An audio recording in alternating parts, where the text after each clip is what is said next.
କେନ୍ଦୁଝର ପୁରୁଷ ବନ୍ଧୁ ଭଡ଼ା ଘରୁ ଅଧ୍ୟାପିକାଙ୍କ ମୃତଦେହ ମିଳିଲା।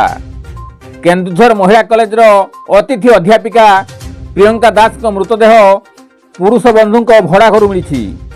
ଅଧ୍ୟାପିକାଙ୍କ ଘର ବାଲେଶ୍ୱର ଜିଲ୍ଲା ତାଳପଦାରେ। ସେ କେନ୍ଦୁଝର ମହିଳା କଲେଜରେ ଗତ 2 ବର୍ଷ ହେବ ଅତିଥି ଅଧ୍ୟାପିକା ଭାବେ କାର୍ଯ୍ୟ କରୁଥିଲେ। ତେବେ ପୁରୁଷ ବନ୍ଧୁ ରୁଦ୍ର ମିଶ୍ର ନେଇଥିବା ଭଡ଼ା ଘରେ ସେ ରହୁଥିଲେ। ସନ୍ଦେହଜନକ ଭାବେ ତାଙ୍କର ମୃତ୍ୟୁ ହୋଇଥିବାରୁ ପରିବାର ଲୋକମାନେ ପୁରୁଷ ବନ୍ଧୁଙ୍କ ନାମରେ କେନ୍ଦୁଝର ଟାଉନ ଥାନାରେ ହତ୍ୟା ଅଭିଯୋଗ ଆଣିଛନ୍ତି। ପୁଲିସ ଏହାର ତଦନ୍ତ କରୁଛି। କବିନ୍ଦ୍ର ରାଉତଙ୍କ ରିପୋର୍ଟ, କେଡିନି ଜୁଡ଼ିଆ।